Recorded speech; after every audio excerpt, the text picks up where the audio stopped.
Le président des États-Unis, Donald Trump, a choqué aujourd'hui de nombreux dirigeants mondiaux en déclarant que les États-Unis sont prêts à mettre fin à la guerre contre l'Iran, même sans le déblocage effectif du détroit d'Ormuz.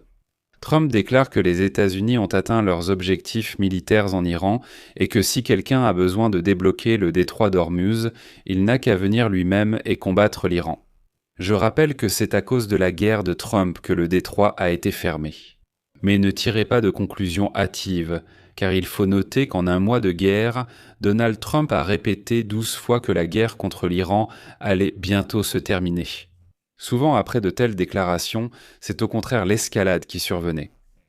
Et maintenant, Israël déclare que la guerre n'en est qu'à la moitié et des milliers de soldats de la 82e division aéroportée d'élite de l'armée américaine commencent en ce moment même leur redéploiement au Moyen-Orient. De plus, les États-Unis ont soudainement commencé à bombarder activement l'île de Keshm, celle-là même située dans le goulet du détroit d'Ormuz, depuis laquelle les Iraniens contrôlent visuellement le passage des navires à travers le détroit. C'est pourquoi si un débarquement a lieu sur une île, ce ne sera certainement pas sur l'île de Kark, mais bien sur l'île de Keshm. Je m'appelle Alexei Petchi, discutons ensemble de ce sujet, mais avant de commencer cet épisode, je vous demande de soutenir le travail de cette chaîne YouTube. Par votre don, votre abonnement payant ou votre parrainage sur YouTube. Comment faire ? Tous les liens et informations nécessaires se trouvent dans la description de cette vidéo. À la fin de l'épisode, si vous le trouvez intéressant et utile, vous pouvez faire un don de la manière qui vous convient le mieux. Là-bas, croyez-moi, il y a différentes plateformes et coordonnées bancaires, des portefeuilles crypto, ainsi que PayPal, Patreon, Buy Me a Coffee et le parrainage sur YouTube. En général, choisissez exactement ce qui vous convient le mieux. Et abonnez-vous aussi à ma chaîne Telegram Petchi News, le lien se trouve également dans la description de cette vidéo. Là-bas, nous publions des actualités en temps réel dès qu'elles arrivent. Alors, le président des États-Unis, Donald Trump, a déclaré à ses assistants qu'il était prêt à mettre fin à la guerre contre l'Iran dans un avenir proche. Il est d'accord avec cela, même si le détroit d'Ormuz reste en grande partie fermé. C'est ce que rapporte le Wall Street Journal, et Donald Trump lui-même a ensuite déclaré qu'à son avis, le détroit d'Ormuz s'ouvrirait de lui-même. Il dit qu'il n'est même pas nécessaire de se battre, tout ira bien. Et comme le souligne le journal, ces derniers jours, Donald Trump et ses assistants sont arrivés à la conclusion que tenter d'ouvrir le passage étroit dans le détroit prolongerait le conflit au-delà de son plan, qui était prévu pour 4 à 6 semaines. Donald Trump a donc décidé que les États-Unis devaient atteindre leurs objectifs, affaiblir la marine iranienne et les stocks de missiles iraniens et réduire les opérations militaires en cours, en exerçant temporairement une pression diplomatique sur Téhéran afin de rétablir la libre circulation du commerce à travers le détroit d'Ormuz. La question est de savoir quelle pression diplomatique Donald Trump exercera. La question reste totalement ouverte car je rappelle qu'avant la guerre contre l'Iran, il y avait par exemple des sanctions pétrolières en vigueur. Désormais, à la suite de la guerre, Donald Trump a levé ces sanctions.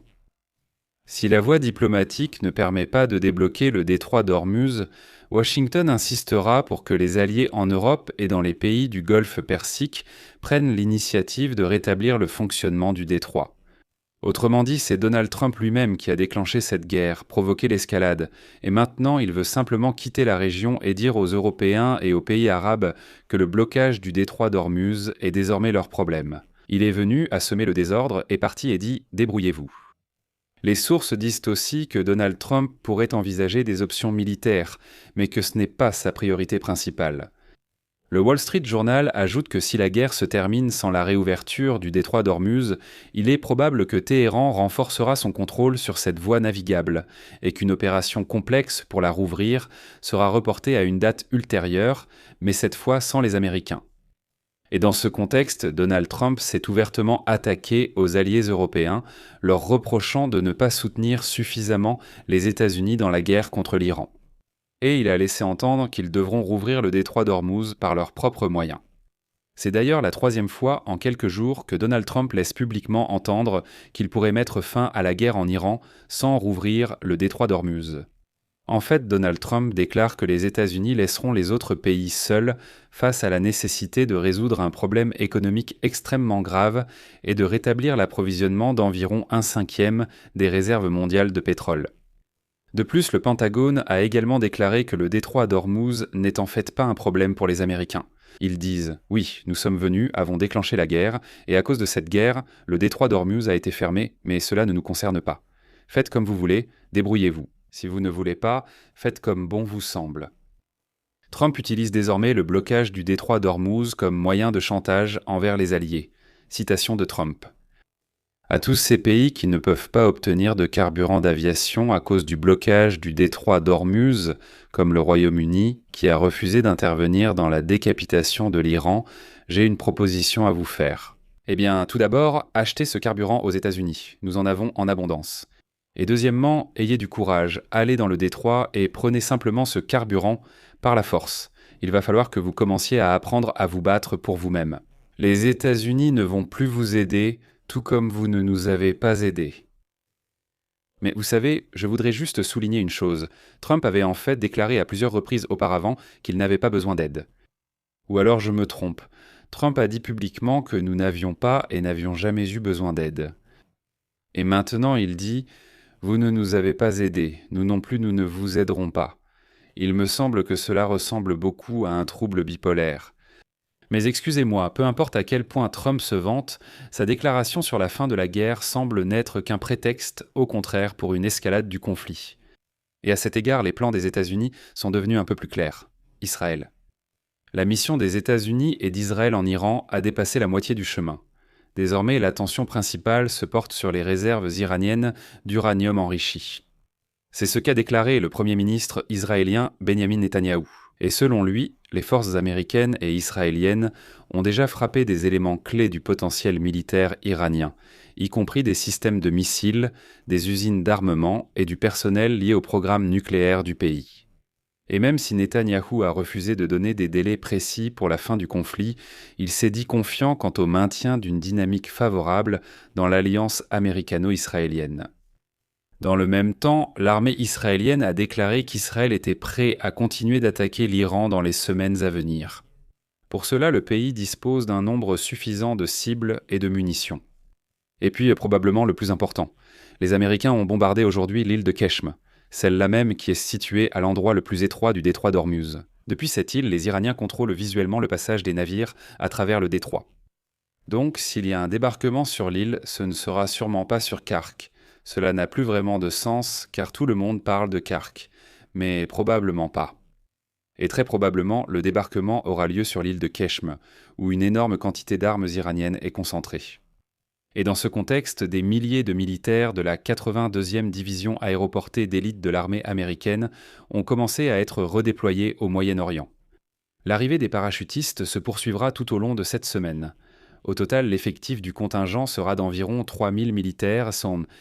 Parmi les forces déjà déployées figurent l'état-major de la division, une unité de soutien et un groupe de combat de brigade. Des milliers de marins et de fusiliers marins avaient déjà été envoyés dans cette région auparavant. C'est pourquoi, vous savez, on ne peut pas nier que les États-Unis continuent de se préparer précisément à une opération terrestre. Et ensuite, je voudrais attirer votre attention sur un point très important. Donald Trump a déclaré aujourd'hui qu'il était déjà prêt à mettre fin à la guerre contre l'Iran. Et il est d'accord avec cela même si le détroit d'Ormuz reste complètement fermé. Trump affirme que désormais le détroit d'Ormuz n'est plus son problème, ni celui des États-Unis. Mais la déclaration de Trump ne signifie absolument pas la fin réelle de la guerre. En seulement un mois de cette guerre au Moyen-Orient, Donald Trump a déclaré 12 fois que la guerre était terminée. Cela revient en fait à presque une fois tous les 3 jours. Et je propose justement de nous rappeler tous ces moments et d'analyser ce qui se passait à chaque fois que Trump faisait de telles déclarations sur la fin de la guerre. Les positions de Trump sur la fin de la guerre avec l'Iran sont très contradictoires, car il tente de convaincre les Américains que le conflit n'aboutira pas à une guerre longue. Aujourd'hui encore, la Maison-Blanche déclare, je cite, « Nous sommes très proches d'atteindre les principaux objectifs de l'opération Fureur épique, et cette mission militaire se poursuit pleinement. » Le secrétaire d'État américain Marco Rubio a déclaré lundi, je cite, « Tous les objectifs sont atteints en avance sur le calendrier ou dans les délais et devraient être réalisés dans les prochaines semaines. » Mais celui qui criait le plus fort à propos de la fin de la guerre, c'était bien sûr Donald Trump lui-même. Et je vais citer ces 12 cas où Trump a mentionné la fin de la guerre, et cela s'est produit en seulement un mois de cette guerre. Premier cas. Lundi 30 mars. Trump a menacé dans son post sur le site Trust Social de détruire les infrastructures énergétiques et hydrauliques de l'Iran si aucun accord pour mettre fin à la guerre n'était trouvé. Sa citation : « Si le détroit d'Ormuz n'est pas immédiatement rouvert au commerce, nous mettrons fin à notre merveilleux séjour en Iran en attaquant toutes ces usines. Ainsi, la guerre prendra évidemment fin. » Cependant, le lendemain, il a déclaré que le détroit d'Ormuz n'était plus son problème. Deuxième cas. Lors de la réunion du Conseil des ministres du 26 mars, Donald Trump a déclaré, je cite, « Ils ont été vaincus, ils ne pourront pas se rattraper. » Ils ont subi un échec, ils ont été vaincus de manière décisive. Ils disent aux gens que c'est terrible.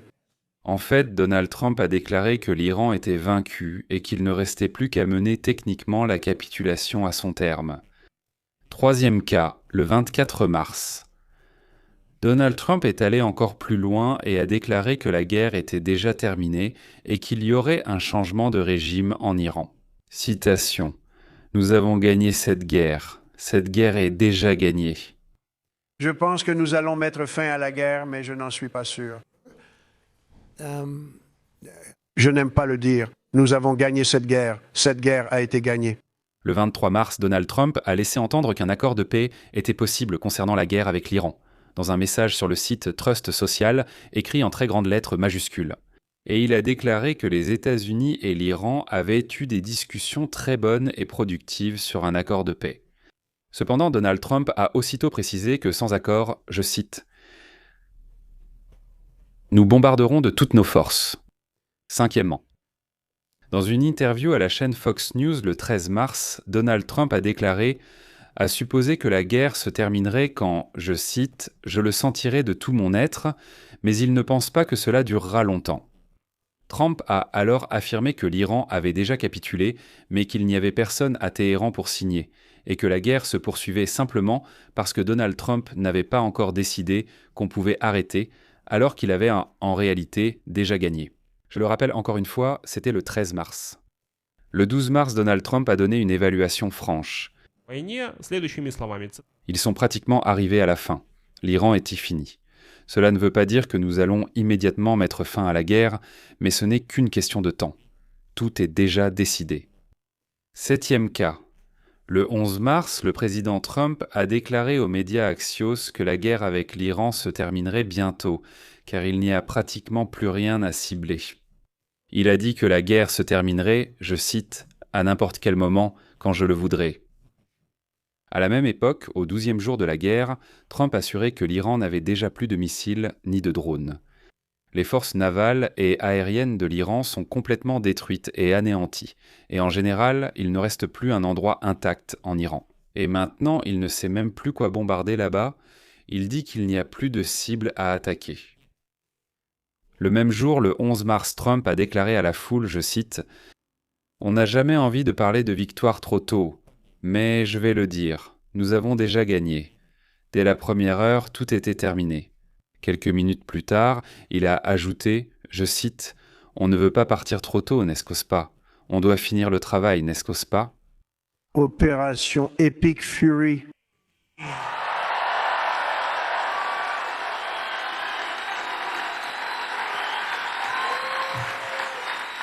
C'est un excellent nom. C'est bien seulement si tu gagnes. Tu sais, tu ne peux le faire que dans ce cas. Nous avons gagné. Laisse-moi te dire, nous avons gagné. Tu sais, tu ne dis jamais trop tôt que tu as gagné. On a gagné. On a gagné le pari. Dès la première heure, c'était terminé. Le 9 mars, lors de son discours à la conférence du Parti républicain, Donald Trump a laissé entendre que les États-Unis avaient déjà gagné cette guerre. Je cite, « Nous avons déjà remporté la victoire à bien des égards, mais cela ne nous suffit pas.